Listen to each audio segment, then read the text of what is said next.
भारत का जीवित इतिहास और गौरव नालंदा विश्वविद्यालय। ज्ञान के भंडार पर खिलजी के नफरत का बरसा था कहर। सोने की चिड़िया कहे जाने वाली देश को विश्व में दिलाया था पहचान। भारतीय संस्कृति और सभ्यता का था जीता जागता मिसाल। भारत के बिहार में मौजूद नालंदा विश्वविद्यालय विश्व का सबसे बड़ा यूनिवर्सिटी है। शतकों पुरानी खंडहर बन चुकी 57 एकड़ में फैली 1500 साल पुरानी इस यूनिवर्सिटी पर अतीत में कई हमलों के जख्म है। जो यूनिवर्सिटी दुनिया के लिए शिक्षा का ऐसा केंद्र बना जहां विदेश से आए लोगों ने शिक्षा ग्रहण करके अपनी पहचान बतौर विद्वान पाली। लिटरेचर से लेकर सांस्कृतिक ग्रंथों और धार्मिक किताबों का सबसे भव्य संग्रह था नालंदा विश्वविद्यालय, जिसकी एक एक ईंट वहां की कहानी सुनाती है, जिसे जीता जागता इतिहास बताया गया।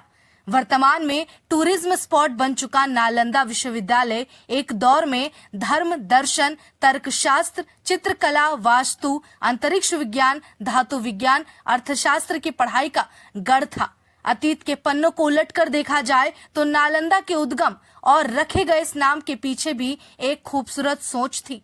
दरअसल नालंदा शब्द बना है 3 शब्दों के संधियों से जुड़कर, जिसका अर्थ है सौंदर्य और विशेषता से भरा प्राकृतिक उपहार जो अनंत है। वहीं इस नाम की ही तरह नालंदा विश्वविद्यालय के ढांचे, स्तंभ, दीवार की कलाकृति, नकाशी इसमें जान डाल देती है। लेकिन एक घातक हमले ने सुनहरे अक्षरों से लिखे नालंदा की पहचान को धुंधला कर दिया। उस आग की लपटों के साथ ज्ञान का केंद्र कला धुआं बनकर गायब हो गया। नालंदा विश्वविद्यालय की स्थापना 427वीं ईस्वी में की गई थी। इसका निर्माण गुप्त वंश के शासक द्वारा किया गया था। बाद में सालों बाद उनके उत्तराधिकारियों ने नालंदा को सहेजने और संवारने में कोई कसर नहीं छोड़ी। स्थापना के करीब 700 साल बाद तक नालंदा दुनिया भर में शिक्षा का सबसे प्रमुख केंद्र बना रहा। साल दर साल इसकी व्याख्या दुनिया भर में और भी फैलती गई। नालंदा विश्वविद्यालय में दुनिया के तमाम कोने से तकरीबन 10,000 विद्यार्थी एक साथ पढ़ा करते थे। इतिहासकारों के मुताबिक स्थापना के 100 साल के अंदर नालंदा विश्वविद्यालय चिकित्सा विज्ञान की पढ़ाई में दुनिया भर में सबसे ऊपर पहुंच गया था। यहाँ विद्यार्थियों को आधुनिक चिकित्सा पद्धति के साथ साथ आयुर्वेद के बारे में पढ़ाया जाता था। बताया जाता है नालंदा विश्वविद्यालय में 9 मंजिला लाइब्रेरी थी, जिसमें करीब 9 लाख किताबें रखी हुई थी। नालंदा यूनिवर्सिटी में कई विद्वान जैसे कि नागार्जुन, बुद्ध पलिता, शांत रक्षिता और आर्यदेव ने शिक्षा दी है। गणित और खगोल विज्ञान की पढ़ाई में भी नालंदा विश्वविद्यालय ने शोहरत बटोरी। नालंदा विश्वविद्यालय कैसा था, इसका अनुमान इस बारे में लगा सकते हैं कि भारतीय गणित के जनक कहे जाने वाले आर्यभट्ट 6वीं शताब्दी में नालंदा विश्वविद्यालय के प्रमुख थे।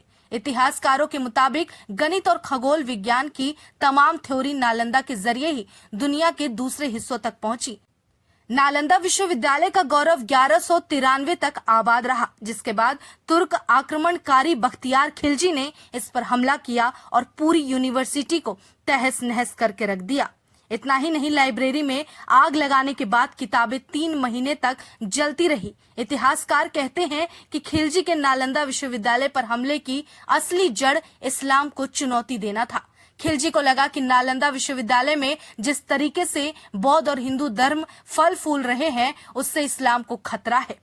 नालंदा विश्वविद्यालय पर खिलजी ने पहली बार हमला नहीं किया, बल्कि इससे पहले 5वीं शताब्दी में मिहिर कुल की अगुवाई में हुनों ने भी विश्वविद्यालय पर हमला किया था। फिर 8वीं शताब्दी में बंगाल के गौड़ राजा ने भी विश्वविद्यालय पर धावा बोला था। हालांकि दोनों बार मकसद लूटपाट रहा। दोनों बार हमले के बाद विश्वविद्यालय की मरम्मत करा दी गई थी, पर खिलजी ने नालंदा को खाक में मिलाकर रख दिया।